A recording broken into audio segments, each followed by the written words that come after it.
Hello friends, Allu അർജുനെ നായകനാക്കി സുകുമാർ സംവിധാനം ചെയ്തൊരുക്കിയ പാൻ ഇന്ത്യൻ മാസ് മസാല സിനിമയായിരുന്നു പുഷ്പ ദ റോൾ. എനിക്ക് പേഴ്സണലി പുഷ്പ ദ റോൾ ഒരു വാച്ചബിൾ എക്സ്പീരിയൻസ് ആണ് സമ്മാനിച്ചത്. കൊടുക്കുന്ന പൈസയ്ക്ക് തിയേറ്ററിൽ കണ്ടിരിക്കാവുന്ന, അതായത് ആക്ഷനും പാട്ടും ഡാൻസും ഒക്കെ ആയിട്ട് ഒരു വാച്ചബിൾ സ്റ്റഫ്.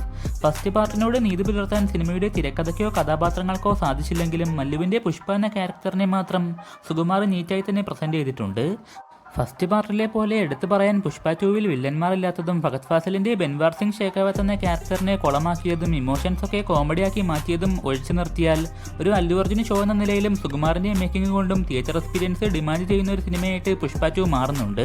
പുഷ്പയുടെ ക്ലൈമാക്സിൽ ഇമോഷൻസ് എല്ലാം കൊണ്ടുവന്ന് പ്രേക്ഷകനെ കണക്റ്റ് ആവാതെ കോമഡിയാക്കി മാറ്റിയതാകാം സിനിമയ്ക്ക് ഇത്രയും നെഗറ്റീവ് വരാൻ കാരണം. ക്വാളിറ്റി വിഷ്വൽസും ആക്ഷൻ സീനുകളും എലവേഷൻ സീനുകളും അല്ലു അർജുൻ്റെ പെർഫോമൻസും 1-2 സോങ്സും ഒക്കെയാണ് സിനിമയുടെ പ്രധാന പോസിറ്റീവായിട്ട് തോന്നിയത്. എനിക്ക് മൊത്തത്തിൽ ഒരു വാച്ചബിൾ, അതായത് കയ്യിൽ നിന്ന് കാശ് പോയെന്ന് തോന്നാത്ത ഒരു ഡീസൻറ്റ് എക്സ്പീരിയൻസ് ആണ് പുഷ്പ 2 സമ്മാനിച്ചത്.